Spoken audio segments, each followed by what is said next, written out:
कहानी के स्टार्टिंग में थियोडोर एक लेटर को पढ़ रहा था जिस पर लिखा हुआ था, मेरा प्यारा पोता थियोडोर, इस चीज के लिए शुक्रिया कि तुमने मेरे एक भी लेटर का प्रॉपरली रिप्लाई नहीं दिया। इस ओल्ड वुमन का दिल सिर्फ चिंता की वजह से काला ही नहीं हो गया है, ये तो पूरी तरह से राख में बदल गया है। मैंने सुना है कि तुम जल्दी ही अपने समर ब्रेक के लिए बैटनबर्ग में लौटने वाले हो। नहीं मैं और न ही रॉयल फैमिली कोई भी अच्छे से ये एक्सप्रेस नहीं कर सकता है कि हम कितना तुम्हारे लिए वेट कर रहे हैं और तुम्हारे इस वैकेशन के लिए और तुम्हारे उस मैरिज प्रपोजल के बारे में जिसको रॉयल फैमिली ने भेजा था। जब तुम आ जाओगे हम उसके बारे में बात करेंगे। पर इस सिंगल लाइन मतलब मैरिज सबको सुनकर ही वो कहता है और नहीं। ऐसा लगता है कि दादी माँ ने अभी भी इस चीज के ऊपर हार नहीं मानी है और फिर वो हंसने लगता है। उसके बाद हमें इसका इंट्रोडक्शन दिया जाता है जहाँ पर कहा जाता है कि ये थियोडोर लियम बैटनबर्ग है जो कि बैटनबर्ग का ड्यूक है। और गाइस ठीक से अभी तक तो नहीं पता है पर लगता है कि वो अभी कोई मिलिट्री ऑफिशियल कमांडर भी है। उसके बाद उसका कलीग उससे पूछता है क्या ये लेटर आपके मैरिज के बारे में है, जिस पर थियोडोर उससे कहता है ये तो एक एनुअल ट्रेडिशन की तरह बन गया है, जब भी मैं वहाँ पर वापस जाता हूँ ये चीजें ही रिपीट होने लगते हैं, मैरिज एंगेजमेंट, और वो हमेशा मुझसे ये कहते रहते हैं एटलीस्ट किसी को डेट करना तो स्टार्ट करो। और मैं इस चीज से पूरी तरह से परेशान हो गया हूँ। जिस पर उसका कलीग उससे कहता है ये देखकर लगता है कि आप डेटिंग या फिर इन सभी चीजों पे ज्यादा ध्यान नहीं देते हैं कैप्टन। क्या ये बात सच नहीं है कि हर रोज आपके लिए नेवल डिपार्टमेंट में लव लेटर्स आते रहते हैं? आप तो डेट कर ही सकते हैं और एक हैट उतारने की तरह किसी से भी मैनेज कर सकते हैं, तो फिर क्यों नहीं? जिस पर थियोडोर उससे कहता है क्या ये सभी चीजें मीनिंगलेस और भयंकर नहीं लगती है? उसका कलीग कहता है क्या?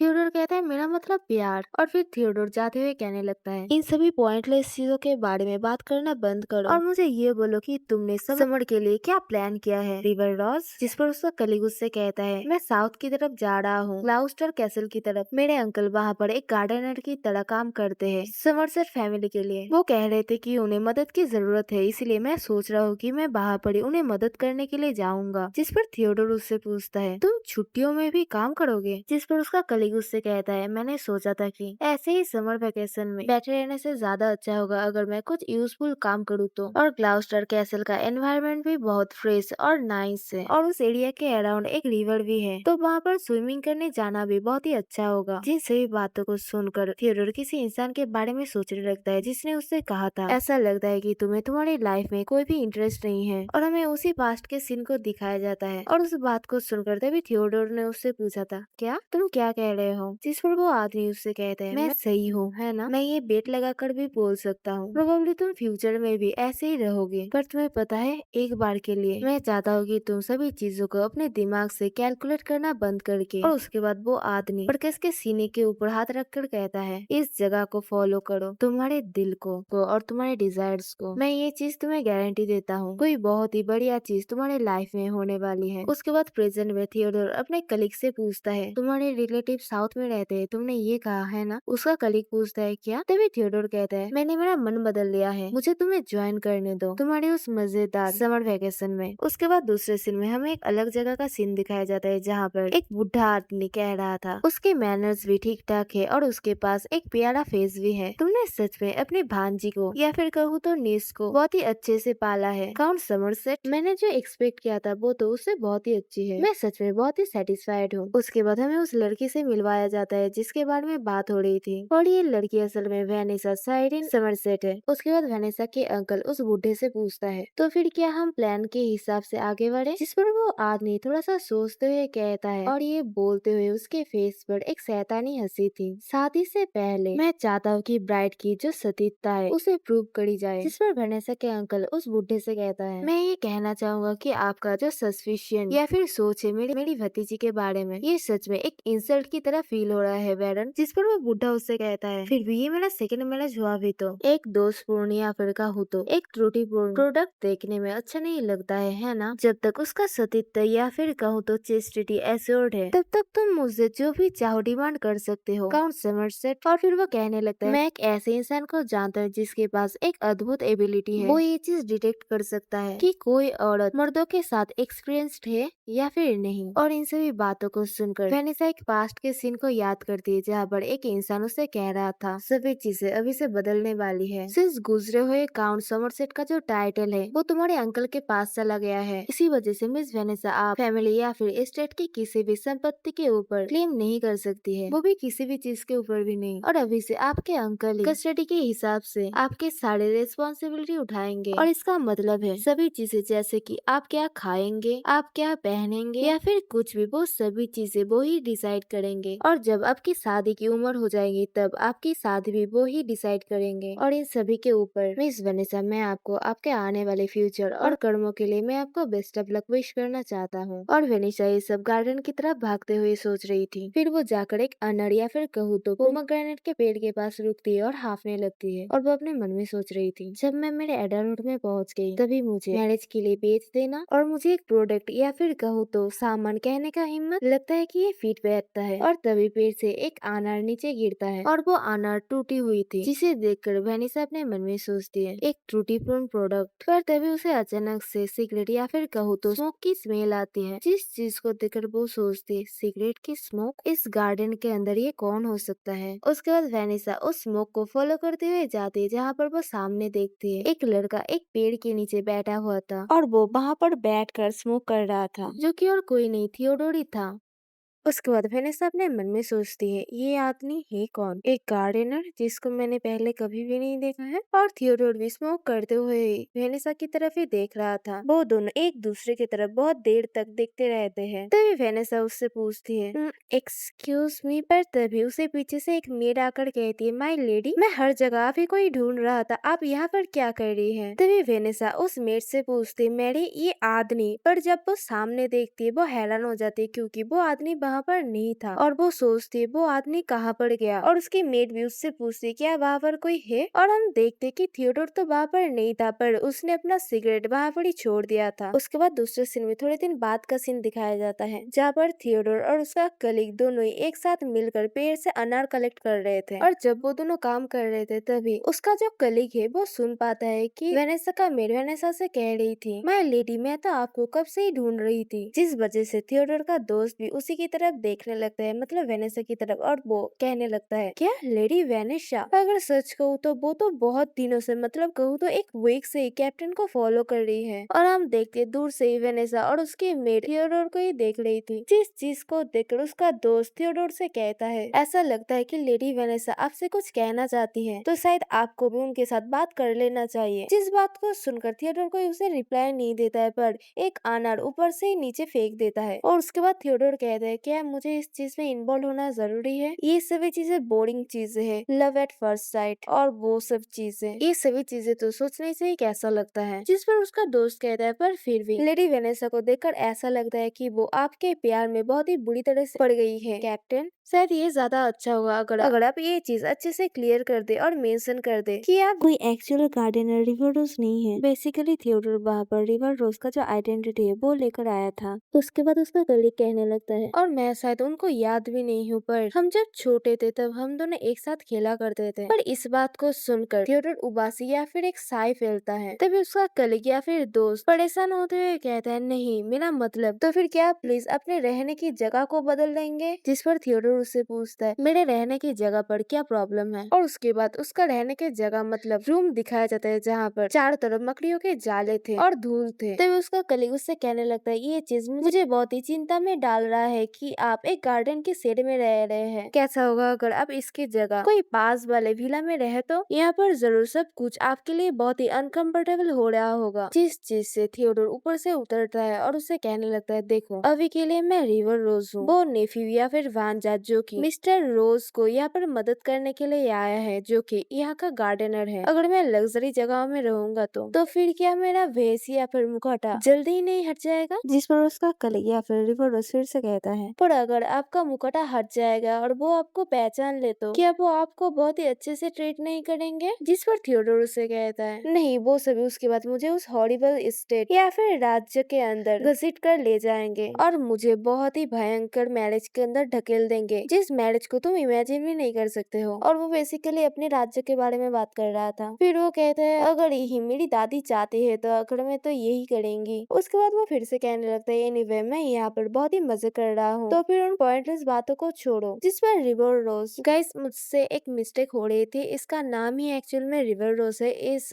कलीग का नाम। जिस पर रिवर रोज उससे कहता है, यहाँ पर क्या तुम्हें अच्छा लग रहा है इस जगह पर? किस चीज में तुम्हें इतना मजा आ रहा है? उसके बाद रिवर रोज अपने मन में सोचने लगता है, दुनिया के एक कोने में बसा हुआ ये राज्य, वो भी एक नदी के पीछे एक कंट्री साइड में, क्या कोई परफेक्ट जगह है? वो भी उन सभी चीजों से भागने के लिए। एक गार्डन के अंदर ऐसे पेड़ उगाना और उनमें फल उगाना एक बहुत ही टेस्टलेस चीज है। वो ऑर्नामेंट्स जो कि इस कॉरिडोर के आसपास रहते हैं, वो सभी चीजें बहुत ही टैकी है। और यहाँ पर जो नीचे कारपेट भी बिछा हुआ रहता है वो भी बहुत ही चीप है। इवन इस फैमिली की जो क्रेस्ट या फिर जो निशानी है वो भी गोल्ड की जगह कॉपर से बनी हुई है। और फिर वो सोचने लगता है, पर फिर भी अगर इस जगह पर कोई भी चीज जो कि वैल्यूएबल है इस जगह पर, वो सिर्फ एक ही चीज हो सकती है। पर तभी थियोडोर को दिखाया जाता है जो कि फिर से नीचे की तरफ देखता है पेड़ के ऊपर से, और उसने जिस अनार को नीचे फेंका था वेनेसा उस अनार को ऊपर उठाते हुए उससे कहते हैं, क्या मैं तुमसे थोड़ी देर के लिए बात कर सकती हूँ? जिस वक्त थियोडोर मुंह बनाते हुए जाते हुए उससे कहने लगता है, नहीं मैं इस वक्त बिजी हूँ। तभी वेनेसा पीछे से जोर से कहते हैं, रिवर रोज मेरे पास तुम्हारे लिए एक प्रपोजल है।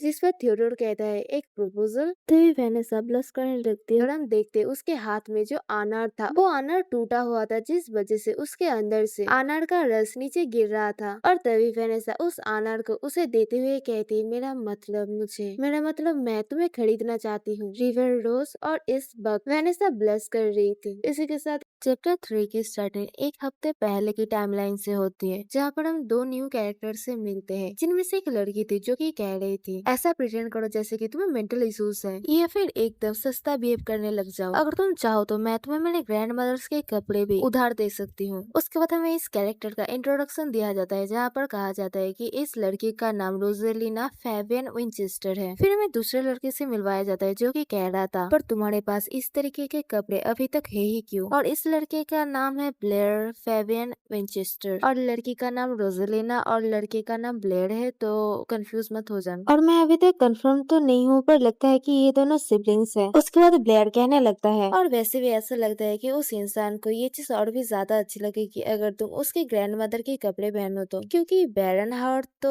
70 साल के है ना। और गाइस बेसिकली इस 70 साल के बुढ़े के साथ ही वेनेसा का शादी ठीक करा जा रहा है अभी तक। जिस पर रोजेलिना उससे कहती है, इस तरीके की हॉरिबल चीजें मत कहो। और उन दोनों के बीच में ही हमारी वेनेसा बैठी हुई थी, और वो उन दोनों से कह रही थी, मैं उन दिनों को मिस करती हूँ जब मैं तुम दोनों के साथ स्कूल जाती थी। उन दिनों हम कोई भी चिंता के बगैर ऐसे ही जोक मारते फिरते थे। मेरे अंकल जरूर मेरे ग्रेजुएशन का ही वेट कर रहे थे, जिससे वो ये बिजनेस कर पाए, मुझे बेच पाए, है ना। जिसमें ब्लेड कहता है, कैसा होगा अगर मैं ये अनाउंस करूँ कि तुम और मैं दोनों ही एक रिलेशन के अंदर है। जिस पर वेनेसा उससे कहती है, तुम और मैं, जिस आदमी का पहले से ही एक फियांसे है। जिस पर ब्लेयर फिर से कहने लगता है, कुछ भी हो, क्या इससे कोई नुकसान नहीं होगा उस आदमी का अगर कोई स्कैंडल बाहर आ जाए तो? और वैसे भी अगर उन सभी को ये पता चले कि तुम्हारा जो पार्टनर है वो विंचेस्टर मार्कस फैमिली से है, जिसका एक फियांसे भी है, तब कैसा होगा? जिस पर रोजेलिना बहुत ही एक्साइटेड होते हुए कहती, हाँ डेफिनेटली, ये सच में बहुत ही नुकसान वाली चीज होगी तुम्हारे अंकल के लिए अगर कोई ऐसा स्कैंडल बाहर आ जाए तो। और हाँ, मैं तुम्हें ब्लेयर के साथ सचमुच का लवर जैसा प्रिटेंड करने के लिए नहीं कह रही हूँ। दुनिया इतनी बदल रही है, फिर भी अभी भी लोग औरत के प्योरिटी को लेकर ही ऑब्सेस्ड है। क्या ये चीज बहुत ही ओल्ड फैशन नहीं है? उसके बाद ब्लेयर वेनेसा की तरफ देख रहा था, जहाँ पर वो देख पा रहा था कि वेनेसा थोड़ी सी उदास है। तभी वो उससे कहता है, वेनेसा अगर ऐसा हो कि तुम इस चीज को फ्यूचर में और नहीं झेल पा रही हो, या फिर अभी भी तुम्हें इस चीज से मुश्किल हो रही हो, तो मुझे तुम इसके बारे में कभी भी कह सकती हो, क्योंकि मैं मेरा एब्सोल्यूट बेस्ट दूंगा तुम्हारी हेल्प करने के लिए। और पास में रोजेलिना भी कह रही थी, हाँ हाँ, अगर ये भाग जाना या फिर डिसअपियर होना कुछ भी हो। जिस पर वेनेसा थोड़ी सी उदास होते हुए उन दोनों से कहती है, मैं मेरे अपने मैरिज को अवॉइड करने के लिए तुम दोनों को मुसीबत में नहीं डाल सकती हूँ। उसके बाद वो वहाँ से उठकर विंडो की तरफ आते हुए कहती है, और कुछ होता जिससे मैं इस चीज को अपने आप से सॉल्व कर पाती तो। पर तभी उसकी नजर गार्डन में जाती है, जहाँ पर थियोडोर उन अनार के पेड़ों के पास काम कर रहा था। और जब वेनेसा उसी को देख रही थी, मतलब थियोडोर को देख रही थी, तभी पीछे से रोजेलिना उससे कहते हैं, सिंस हमारी वेनेसा इतनी साहसी बन गई है अभी, तो फिर जरूर वो कुछ ना कुछ सोल्यूशन तो ढूंढ ही लेगी, तो फिर ज्यादा चिंता मत करो। उसके बाद दूसरे सीन में दिखाया जाता है, जहाँ पर वेनेसा अपने मेड से पूछ रही थी, मतलब थियोडोर को देखते हुए ही पूछ रही थी, वो आदमी मिस्टर रोज का नेफ्यू है? जिस पर उसकी मेड उससे कहती है, हाँ, उन्होंने कहा कि उसका नाम रिवर रोज है। वो कह रहे थे कि वो अभी एक नेवी के ऑफिसर की तरह काम कर रहा है, और उसने जो रिसेंटली बैटल हुई है पोर्ट्सडर्म के खिलाफ, उसने उसके अंदर भी हिस्सा लिया था। और वो कह रहे थे कि उसने इतने अच्छे से काम किया है अपने नेवी के सर्विस में कि इस वजह से उसे एक बहुत ही बड़ा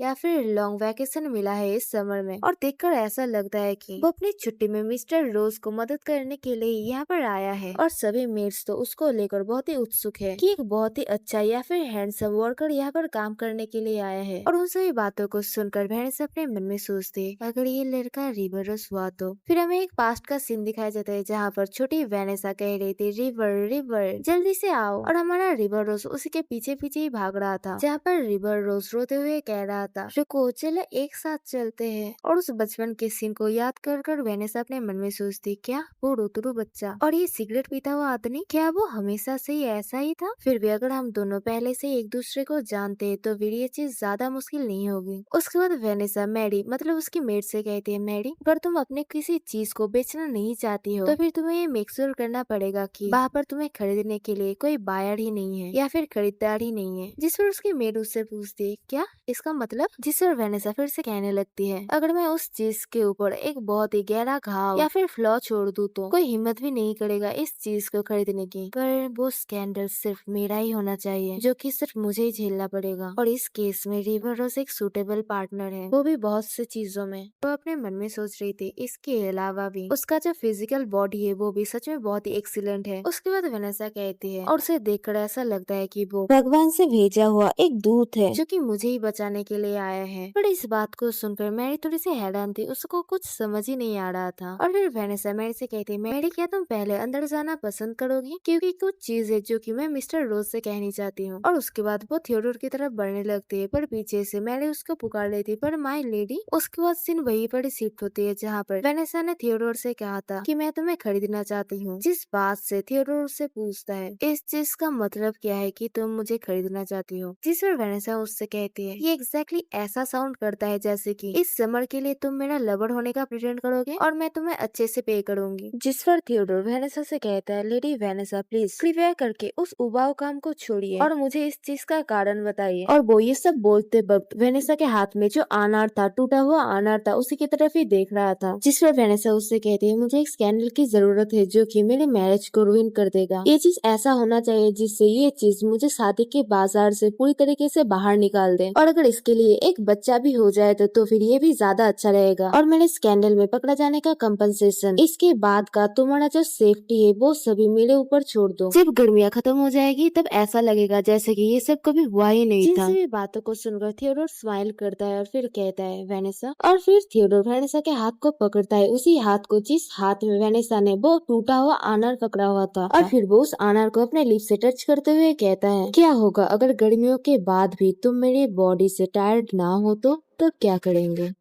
और थियोडोर के ऐसे झुककर उसके हाथ से उस अनार को लिप से टच करने की वजह से वेनेसा शर्माने लगती है। और फिर वेनेसा थियोडोर से दूर हटते हुए कहती है, ये आउट ऑफ क्वेश्चन है और मैं ये चीज को अप्रिशिएट करूंगी अगर तुम मुझे एक लेडी को जैसे रिस्पेक्ट देते हो उस तरीके से ट्रीट करो तो। जिस वक्त थियोडोर से कहते हैं, अगर रिस्पेक्ट ही वो चीज है जो कि तुम मुझसे चाहती हो तो फिर क्या तुम्हें मेरे पास एक डिसेंट ऑफर के साथ नहीं आना चाहिए था? ऐसे अपने आप को चीपली फेंक देना और उसके ऊपर से इसके लिए मुझे पे भी करना, क्या ये चीज एक डिसेंट ऑफर है? जिसमें वेनेसा उससे कहती है, क्योंकि मनी ही एक अलौती चीज है जो कि मैं अभी तुम्हें ऑफर कर सकती हूँ। जिस बात को सुनकर थियोडोर उसे कोई आंसर नहीं करता है और उसे ब्लैंकली घूरते रहता है। उसके बाद एक दूसरे दिन का सीन दिखाया जाता है जहाँ पर फिर से थियोडोर अपने बगीचे में अनार के पेड़ों के साथ काम कर रहा था। तभी एक मेड कहती है कि आज जो बैरन आए हैं वो 70 साल के नहीं है, और ये मेड एक्चुअल में गॉसिप कर रहे थे। जिस बात को थियोडोर भी सुन लेता है और उसके बाद वो उनकी बातों को बहुत ही ध्यान से सुनने लगता है, जहाँ पर वो मेड्स कह रहे थे, क्या ये चीज बहुत ही ज्यादा ही नहीं हो रहा है? वो ऐसा कर रहे हैं जैसे कि मैडम वेनेसा ने कोई क्राइम कमिट किया है। कोई भी एक ऐसा दिन नहीं आता है जहाँ पर कोई नोबल लेडी को देखने के लिए बार बार कैसल में नहीं आते हैं। ये ऐसा है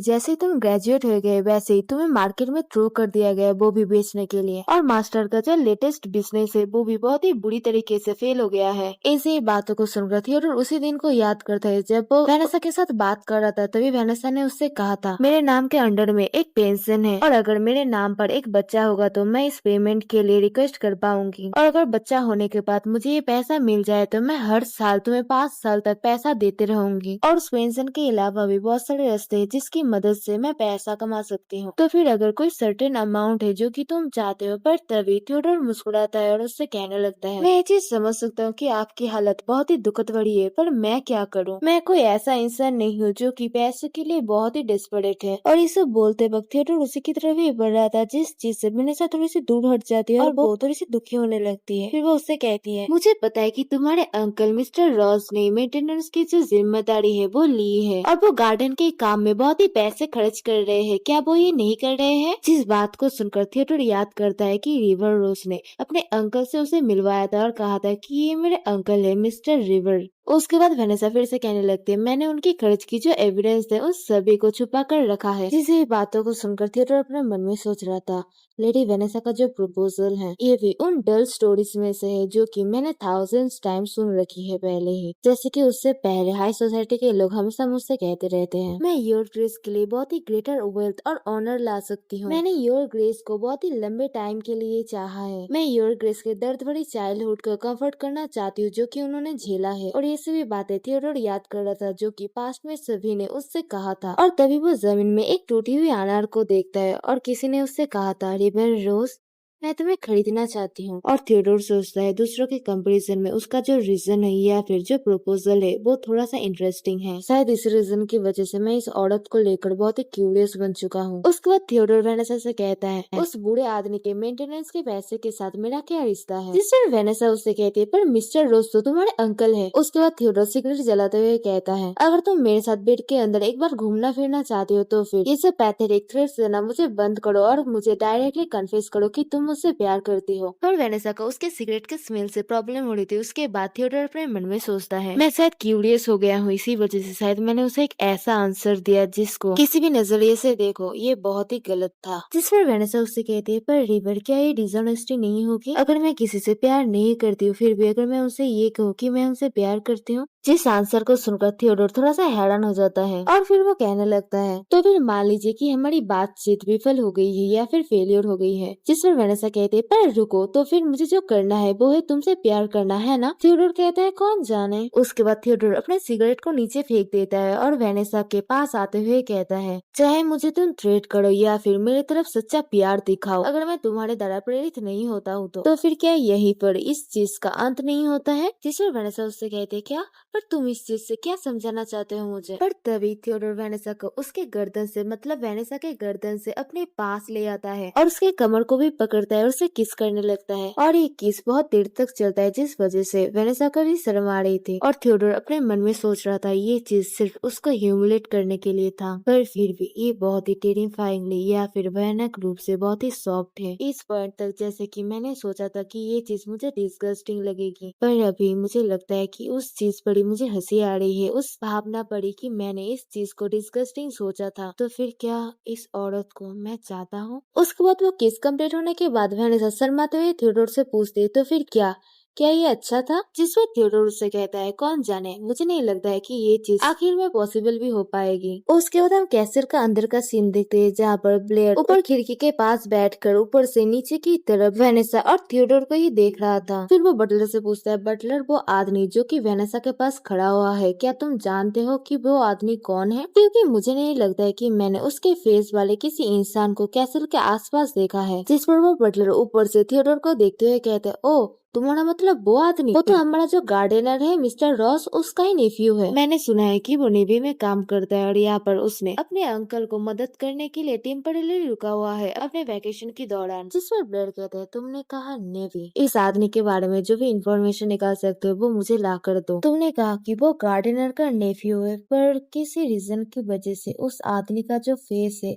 वो बहुत ही फैमिलियर लग रहा है। और हम देखते हैं कि थियोडोर के पीछे पीछे वेनेसा भाग रही थी हर वक्त। तभी पीछे से रोजलिना आकर पूछती है, कौन फेमिलियर लग रहा है? जिसे देखकर ब्लेयर कहता है, ओ रोजलिन, क्या तुमने तुम्हारी पैकिंग खत्म कर ली है? ग्रैंड टूर से पहले 1 महीने से भी कम समय बचा हुआ है। जिस पर रोजलिना उसके पास आती है और फिर वो खिड़की से झाँकते हुए कहते हैं, पर पैक करने का क्या ही है, मेरे पास तो यहाँ पर कुछ भी नहीं है। हम जहाँ पर भी जाते हैं वो ऐसी प्लेस होती है जहाँ पर लोग रहते हैं। एनीवे, ये बहुत ही अच्छा होता अगर वेनेसा भी हमारे साथ आ पाती तो। मैंने उससे कहा था कि मैं उसके सारे एक्सपेंसेस उठा लूंगी, पर फिर भी पता नहीं क्यों हमेशा ही वो मुझे रिफ्यूज करती रहती है। उसने हमारे टूर से पहले हमें उसके कैसल में रहने दिया, इसी वजह से मैं उसके फेवर को रिपे करना चाहती थी। जिस पर ब्लेयर उससे कहता है इस पर कुछ कर नहीं जा सकता है क्योंकि मिस्टर समरसेट जो है वो अपने बिजनेस को करने के लिए बहुत ही ईगर है। जिस पर रोजलिना कहते हैं बिजनेस, वो अभी अभी ग्रेजुएट करी है तो फिर अभी मैरिज कर बना कोई सेंस नहीं बनाता है। जिस पर ब्लेयर कहता है असल में जल्दी जल्दी शादी हो जाना ही वेनेसा के लिए एक लौता रास्ता है जिसकी मदद से उसे अपनी आजादी मिल जाएगी, वो भी बहुत ही जल्दी। और वैसे भी इन दिनों शादी के बाद एक लवर रखना एक बहुत ही कॉमन चीज बन चुकी है। तभी रोजेलिना ब्लेयर से कहती है ब्लेयर, वेनेसा के साथ हमारा जो रिश्ता है वो मेरे लिए बहुत ही खास है और मैं इसे बहुत ही महत्वपूर्ण समझती हूँ। मैं उस फ्रेंडशिप के बारे में बात कर रही हूँ जो कि हमने इतने सालों से बनाया है या फिर बिल्ड किया है, और तुम्हें तुम्हारे फियांसे के बारे में भी सोचना चाहिए। आखिरकार तुमने ही उस एंगेजमेंट के लिए एग्री किया था। जिस बात को सुनकर ब्लेयर थोड़े से गुस्से में नीचे की तरफ देखते हुए कहता है हाँ ये मैं जानता हूँ और कोई और इंसान से भी ज्यादा अच्छे से मैं ये चीज समझ सकता हूँ। और ये सब कहते हुए वो वेनेसा की तरफ ही देख रहा था। गैस मुझे ये चीज लगता है कि जब ब्लेयर ने ये चीज कहा था कि शादी के बाद भी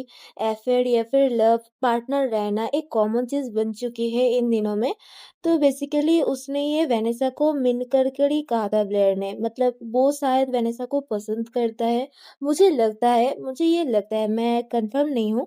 तो शायद इसी वजह से उसने ये बात कही थी क्योंकि शायद वो अपनी शादी के बाद वेनेसा को भी अपने लवर या फिर पार्टनर की तरह रखना चाहता है। तो हाँ, इसी के आखिरी वीडियो में हमने देखा था कि ब्लेयर वेनेसा की तरफ बहुत ही गुस्से से देख रहा था और हमें पता चला था कि ब्लेयर भी वेनेसा को चाहता है। उसके बाद कुछ दिन बाद का सीन दिखाया जाता है जहाँ पर रिवर रोज और थियोडोर एक साथ काम कर रहे थे। तभी रिवर रोज सामने की तरफ देखते हुए कहता है ऐसा लगता है कि आज भी कोई जेंटलमैन आया है और लगता है बैरन हावर्ड के साथ मैरिज का जो बात चल रही थी वो नहीं हो पाई है। और उनके सामने कुछ ही दूरी में ही गार्डन के टेबल के आसपास वेनेसा के अंकल और एक बूढ़े इंसान बैठे हुए थे और वो बूढ़ा इंसान वेनेसा के पास ही में ही बैठा हुआ था। तभी थियोडोर और रिवरोस के पास एक मेड आते हुए कहती है, मतलब वो मेड उन दोनों के लिए जूस ला रही थी और वो कहती है इस इंसान से तो बेहतर वो आदमी था जो कि पहले आया था हावर्ड नाम का। और उसकी वहाँ से अचानक से आ जाने की वजह से रिवरोस डर जाता है, पर तभी भी थियोडोर वेनेसा की तरफ ही देखे जा रहा था। उसके बाद रिवरोस उस मेड से पूछता है तुमने जो कहा उसका मतलब क्या है। तभी वो मेड वो जूस देते हुए उन सभी से कहती है क्या तुम लोगों ने नहीं सुना है जो आदमी आज मिलने के लिए आया है उनके बारे में कितने गंदे गंदे रूमर फैले हुए हैं। उन्होंने पहले भी बहुत बार शादी करी है। लोग कहते हैं कि इस आदमी ने पहले भी बहुत सारी शादियां करी है, पर उनके जो पास्ट वाइफ्स थे या फिर एक्स वाइफ्स थे उनके साथ क्या हुआ है वो किसी को भी पता नहीं है। वो इस वक्त कहाँ पड़े वो किसी को भी नहीं पता है। और ऐसा रूमर भी सुना जाता है कि वो अपने मैनर के अंदर जो भी मेड्स रहते हैं उनके ऊपर हाथ उठाता है, वो भी हर मेड के ऊपर। और ऐसा भी कहा जाता है कि जो वॉर चल रही थी वहाँ पर जो विधवा है, कोई विधवा के पेट के अंदर उनका इलीगल बच्चा है। हमारी बेचारी वेनेसा उनके जैसे कोई प्यारी इंसान के साथ ऐसा कैसे हो सकता है। तभी थियोडोर कहते हैं क्या कोई इसका रीजन है जिस वजह से जो घटिया चॉइस हो सकती है उस चॉइस के अंदर वो इस लड़की या फिर वेनेसा को ढकेल दे रहे हैं। देखकर लगता है कि यहाँ का जो मास्टर है वो अपनी जो फैमिली की बची कुछ इज्जत है उसको भी किचन में घसीटना चाहता है। और उसकी इस बात को सुनकर रिवर रोज के मुंह से तो जूस ही बाहर निकल जाता है और वो मेड कहती है क्या मड के अंदर या फिर किचन के अंदर, ये किस तरीके के वर्ड्स है। उसके बाद वो मेड कहने लगती है मुझे लगता है कि आपको इसके बारे में पता नहीं है क्योंकि आप बहुत टाइम के लिए मिलिट्री के अंदर थे। इस फैमिली के लिए ऑनर या फिर इज्जत कोई भी चीज और मैटर नहीं करती है। मास्टर के जो भी सारे बिजनेस थे वो सभी फेल हो गए हैं और अभी उनके पास बेचने के लिए जो वैल्यूएबल चीज बची हुई है वो है हमारी लेडी वेनेसा। और ये चीज बहुत ही दुखद भरी है। पर लेडी वेनेसा के पेरेंट्स जब जिंदा थे किसी ने भी ये चीज इमेजिन भी नहीं करी थी कि उनकी जिंदगी ऐसे खत्म होगी। उसके बाद एक बुढ़ा आदमी जो कि आज वेनेसा के साथ मिलने के लिए आया था,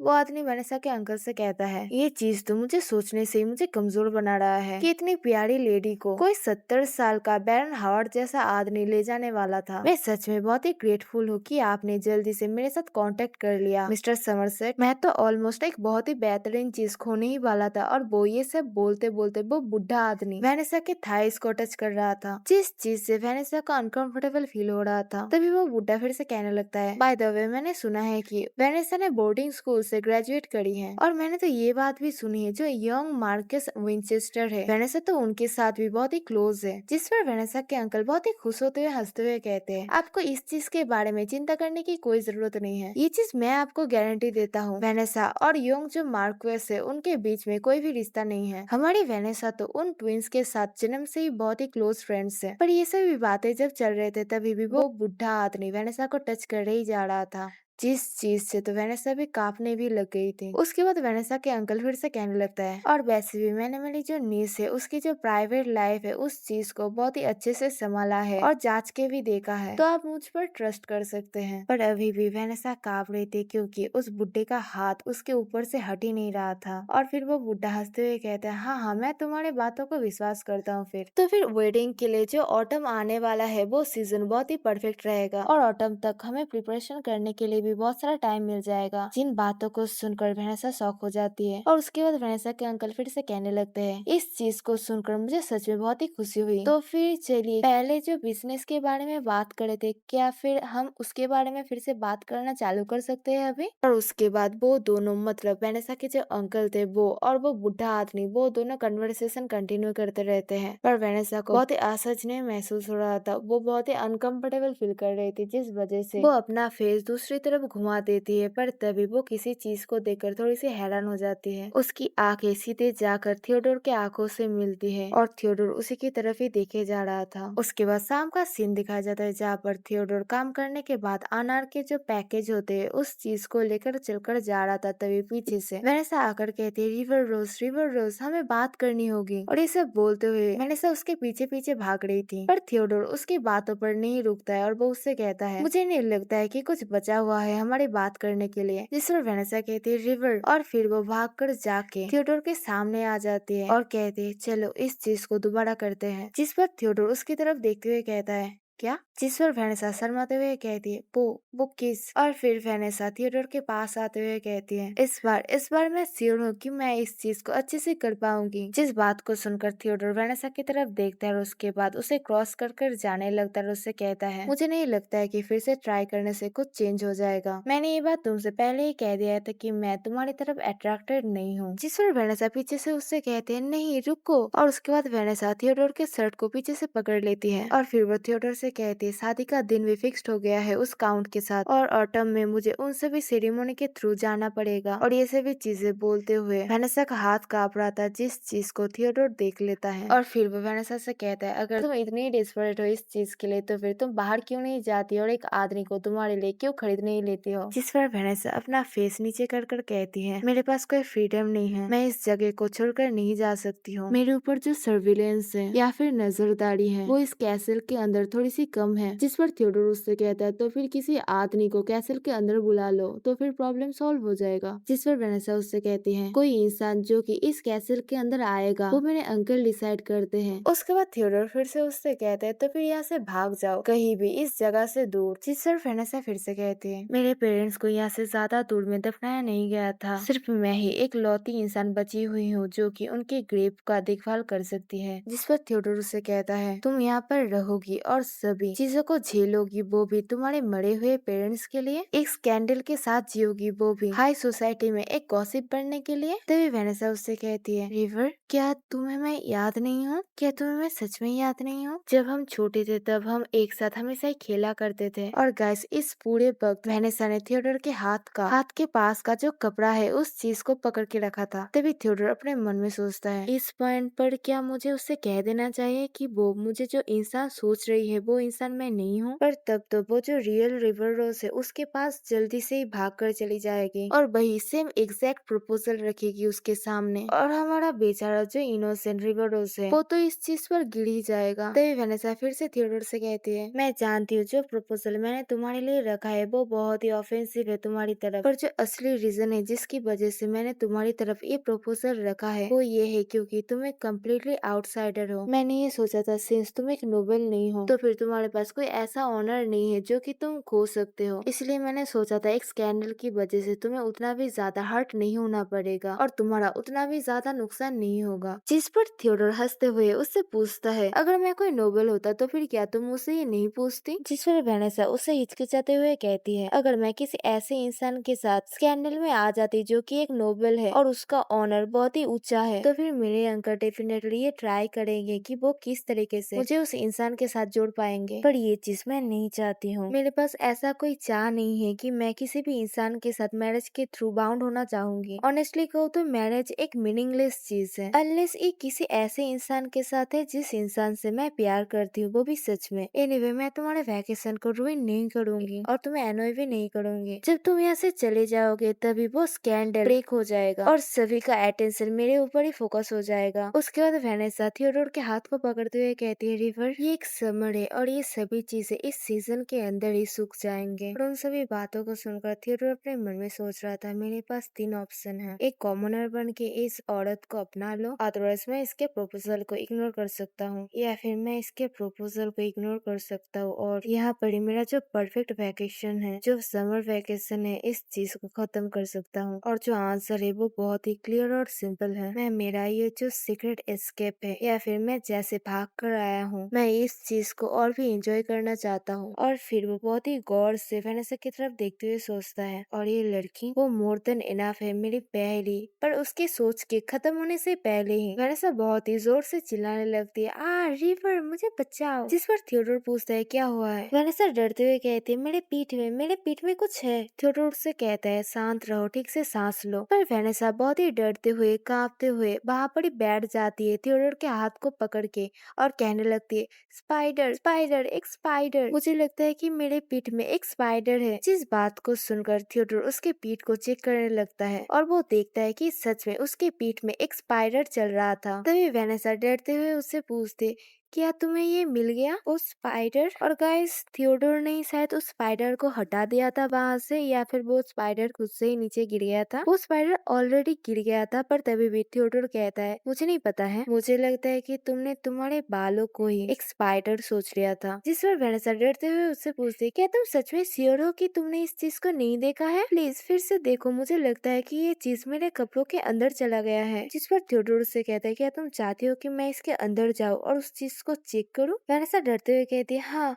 क्या तुम ये करोगे? और वेनेसा अभी भी डर से कांप रही थी। जिन सभी चीजों को देखकर थियोडोर अपने मन में सोचता है, क्या ये सभी चीजें कोई चालाकी भरी ट्रिक है, या फिर ये औरत सच में ही बहुत ही सीधी सादी है, बहुत ही होपलेसली सीधी सादी है। उसके बाद थियोडोर अपना हाथ वेनेसा के पीठ के ऊपर रखता है और धीरे से अपनी उंगली को वेनेसा के पीठ के ऊपर सहलाने लगता है। और फिर थियोडोर वेनेसा से पूछता है, वेनेसा, मुझे क्या करना चाहिए? और फिर थियोडोर अपने हाथ को वेनेसा के कपड़े के अंदर डालते हुए कहता है, इस तरीके से मैं नहीं बता पाऊंगा। और जब थियोडोर ये सब कर रहा था तभी वेनेसा अपने मुंह से रिवर का नाम लेते ही जा रही थी। तभी थियोडोर उससे कहता है, जिस स्पाइडर को तुम ढूंढ रही हो वो ऑलरेडी चला गया है, तो फिर क्या हम यहाँ पर ही रुक जाएं? और उसके बाद वो दोनों एक दूसरे की तरफ देखने लगते हैं। तभी वेनेसा शर्माते हुए कहती है, नहीं, मत रुको। उसके बाद थोड़ी देर बाद का सीन दिखाया जाता है जहाँ पर वो दोनों वो सब कर रहे थे। तभी वेनेसा शर्माते हुए अपने मन में सोच रही थी, क्या सीरियसली रिवर रोज इतना बड़ा कैसे हो गया? वो छोटा बच्चा जिससे मैं बचपन में मिली थी उससे ये बहुत ही अलग है, बहुत ही मतलब कम्प्लीटली अलग है। तभी अचानक थियोडोर उससे पूछता है, वेनेसा, तुम्हें क्या लगता है, क्या तुम इस चीज को लेकर कॉन्फिडेंट हो? ये गर्मियाँ खत्म होने से पहले तुम रोते हुए मेरे पास नहीं आओगी और मेरे पास आने की कोशिश नहीं करोगी? जिस पर वेनेसा उसके कॉलर को पकड़ते हुए कहती है, क्या तुम कोई बेट लगाना चाहते हो इस चीज के ऊपर कि हम दोनों में से कौन पहले दूसरे की तरफ खींचा चला जाएगा? जिस बात को सुनकर थियोडोर उसके ऊपर से हटते हुए कहता है, मुझे कोई बच्चे की जरूरत नहीं है और मेरे पास कोई ऐसा बॉडी भी नहीं है जिससे मैं ये बना सकता हूँ। जिस पर वेनेसा हैरान होते हुए उससे पूछती है,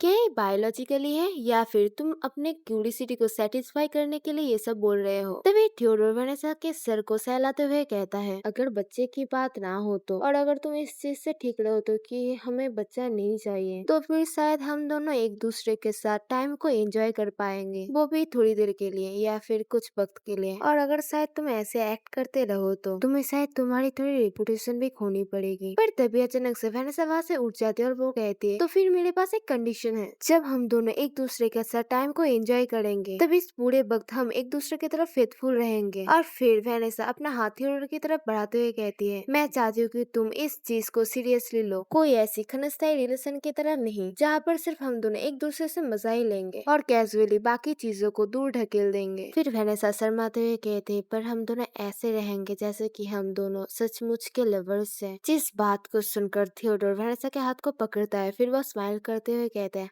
तो ठीक है। पर थियोडोर की स्माइल को देखकर वैनेसा शर्मा जाती है, फिर वो उसके हाथ को छोड़ देती है और दूसरी तरफ घूम जाती है। और फिर वो शर्माते हुए उससे पूछती, तुमने मुझसे पूछा था ना कि मैं कॉन्फिडेंट हूँ या फिर नहीं इस चीज को लेकर, तो मैं कहना चाहती हूँ कि हाँ, मैं इस चीज को लेकर कॉन्फिडेंट हूँ और मैं भगवान की कसम खा रही हूँ, अगर मैं मर भी जाऊँ तो फिर भी मैं वो पहला इंसान नहीं होगा जो कि तुम्हें आई लव यू कहेगा। जिस पर थियोडोर उसे कहता है, तो फिर तो मैं इस चीज के लिए बहुत ही इंटरेस्ट के साथ वेट कर रहा हूँ और फिर भी मैं भगवान पे तो विश्वास नहीं करता हूँ। उसके बाद फिर से थियोडोर वेनेसा के कंधे को टच करते हुए कहता है, तो फिर वेनेसा, हम दोनों जो कर रहे थे तो फिर क्या उस चीज को खत्म करें। और उसके बाद फिर से वो दोनों किस करने लगते हैं और थियोडोर अपने मन में सोच रहा था, वेनेसा, साइरेन समरसेट ने तो ये कहा था कि समर बहुत ही छोटे होते हैं, पर मेरे एक्सपीरियंस के हिसाब से साउथ में जो समर्स होते हैं वो तो सच में बहुत ही लॉन्ग होते हैं, इतने लॉन्ग जो कि एक इनकम्प्लीट रोज को एक कंप्लीट रोज में भी बदल सकता है और फिर से एक नई रोज को भी जन्म दे सकता है। सो वेनेसा,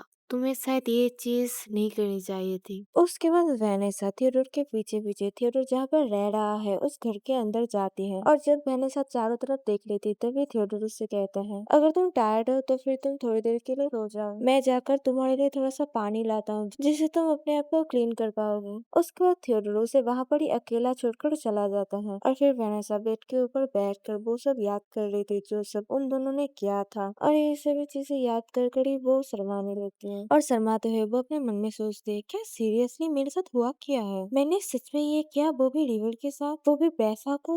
तभी उसका ध्यान पास में रखा हुआ टेबल के ऊपर जाता है और वो सोचते है, रुको। उसके बाद दूसरे सीन में थियोडोर को दिखाया जाता है जो कि केबिन के अंदर आ गया था पानी लेकर और जब वो देखता है कि वेनेसा टेबल के सामने खड़ा हुआ था तब वो उससे पूछता है, तुम क्या कर रही हो। जिस पर वेनेसा थोड़ी सी हिचकते हुए कहते हैं, यहाँ पर बहुत सारी एक्सपेंसिव चीजें हैं, बहुत ही लग्जरी ब्रांड्स है जो कि मैंने मेरे फ्रेंड्स के घर में देखा है, इसी वजह से मैं बहुत ही क्यूरियस हो गई थी। जिस बात को सुनकर थियोडोर के हाथ से मतलब थियोडोर अपने हाथ से उस बाल्टी को नीचे रख देता है। तभी वेनेसा उससे पूछती है, क्या नेवी में इतना ज्यादा इतना अच्छा पे करते हैं। थियोडोर उसे कहते हैं, वो बहुत कम सैलरी भी पे नहीं करते हैं। जिस पर वेनेसा कहते हैं, पर फिर भी क्या तुम्हें नहीं लगता है कि तुम्हें थोड़ी सी लग्जरी आइटम थोड़ी कम यूज करने चाहिए, ये मैटर नहीं करता है कि तुम कितना इनकम करते हो, फिर भी इतना सारा पैसा इतने लग्जरी ब्रांड्स में यूज करना ये थोड़ा सा पैसों की बर्बादी है। जिस पर थियोडोर हंसते हुए वेनेसा को वहाँ पर रखी हुई चेयर में बैठाते हुए कहता है, मैं मेरे पैसों का और फाइनेंसेस का ध्यान रख लूंगा। उसके बाद थियोडोर एक तौलिए से वेनेसा के बॉडी को क्लीन करने लगता है, जिससे वेनेसा उससे कहते हैं, रुको, मैं ये खुद से कर सकती हूँ। जिस पर थियोडोर उससे कहता है, यहाँ पर कोई मिरर नहीं है और तुम्हारे ऐसे ऐसे जगह पर कुछ चीजें लगे हैं जहाँ पर तुम्हारा हाथ भी नहीं पहुँच सकता है। और उसके बाद थियोडोर फिर से उसे क्लीन करने लगता है और वेनेसा शर्माते हुए उसे पूछते, क्या मैं इस वक्त इतनी गंदी लग रही हूँ। जिस पर थियोडोर कहता है, वेल, ये बताने के लिए काफी है कि हम गार्डन के अंदर क्या कर रहे थे एक दूसरे के साथ। और फिर वो वेनेसा के फेस को पोंछने लगता है, जिससे वेनेसा उसे कहते हैं, रुको, थोड़ा सा जेंटली करो। और उसके बाद थियोडोर वेनेसा के हेयर को बनाने लगता है, मतलब उसके हेयर में ब्रेड बनाने लगता है। तभी वेनेसा उससे कहते हैं, टेक्निकली कहूँ तो हमने अभी तक वो नहीं किया है ना। थियोडोर कहता है, क्या।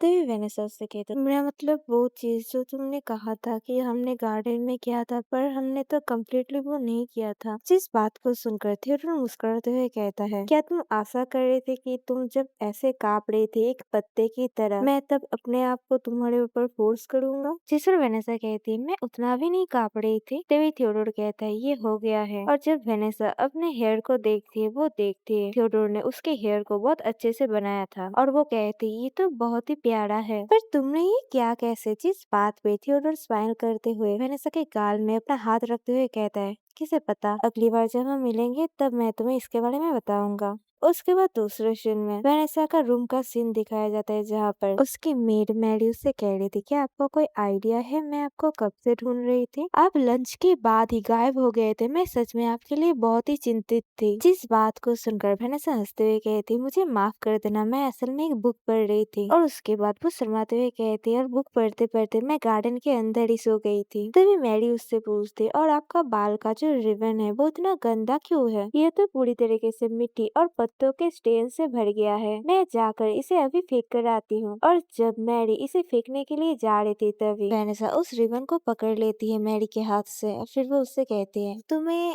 इस चीज को फेंकने की कोई जरूरत नहीं है, मुझे लगता है कि अगली बार मैं इस चीज को यूज कर सकती हूँ।